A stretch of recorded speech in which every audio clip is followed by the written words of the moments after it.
Today I'm excited to show you this book that I started reading. It's called One Man Alone, and it's written by Dr. Gonzalez, who passed away 2 years ago this month.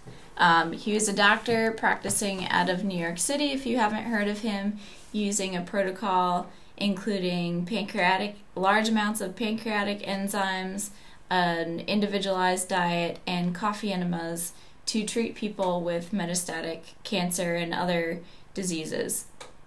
He's world-renowned and had attracted patients from all over the world. I even actually tried to see if he could treat me, but he said that he wouldn't be able to help me, which was fine because I went somewhere else and I was helped there. But Dr. Gonzalez was a brilliant mind, and he studied under Dr. Robert Good, who was one of his mentors when he was at Cornell Medical College or medical school. And Dr. Good was a director at Memorial Sloan Kettering Cancer Center, and he was also world renowned. And he was interested in nutrition for cancer, and then unexpectedly and unceremoniously he was pushed out of Memorial Sloan Kettering and moved to Oklahoma to open his own research group and to do bone marrow transplants. And so he helped Dr. Gonzalez study Dr. Kelley's approach to cancer treatment. And what he advised Dr. Gonzalez to do was to investigate all of Dr. Kelley's patient records, which he did. He investigated over 1,000 patients and their stories. And Dr. Good also recommended that he verify in the patient files that they had been diagnosed with cancer and also that they were still in remission. So this book contains a lot of his findings. Like here, I'll just open it up, you see medical records of patients that he studied and who had followed this protocol of enzymes, diet, and detox and experienced remission from it. So what Dr. Gonzalez found in his study was that, specifically looking at pancreatic cancer, what is regarded as the most difficult cancer or one of the most difficult cancers to treat. It's highly, or people die the most from this type of cancer. There were 22 patients from, it was like 1972 to 1984 or something like that.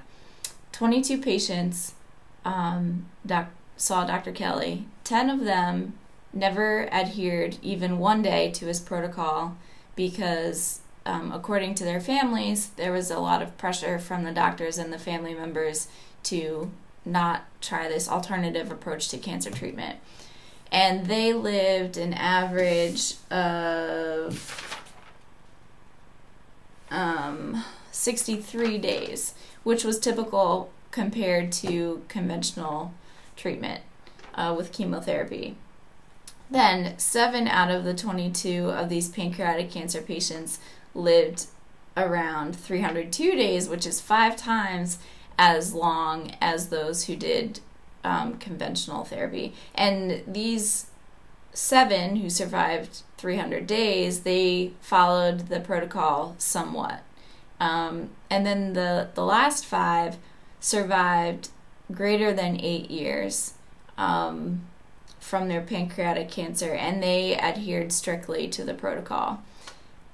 Their average life expectancy was 3 to 6 months. They lived 8 years, which is incredible. So eventually, Dr. Gonzalez tried to get his studies published, but either he wanted to publish a book and or get articles published in peer-reviewed journals. But those who he sent his monograph and his work to, they either didn't believe that his results were true or his findings were true, or they believed that they were true, but they were so controversial that they were afraid of losing their jobs if they published the information. So while his work wasn't published, it began to spread by word of mouth, and he started his own practice. After Dr. William Kelley, he went kind of cuckoo because he had undergone so much blaspheming basically by the medical community and media, because he had overseen the treatment of a well-known actor, Steve McQueen, who died in 1980 of metastatic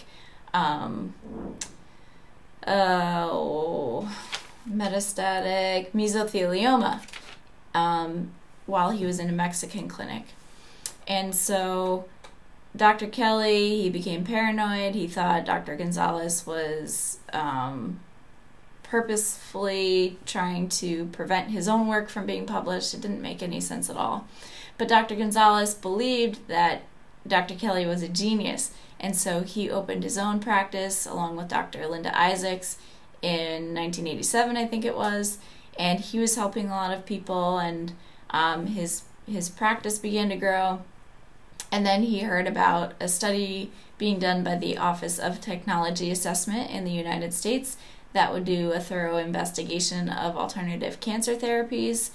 And he reached out to them with his monograph, hoping that they would publish it, and he didn't hear back from them for a couple months, so he reached out to them later, and they gave him a very vague response with a non-committal timeline of when the study would be published.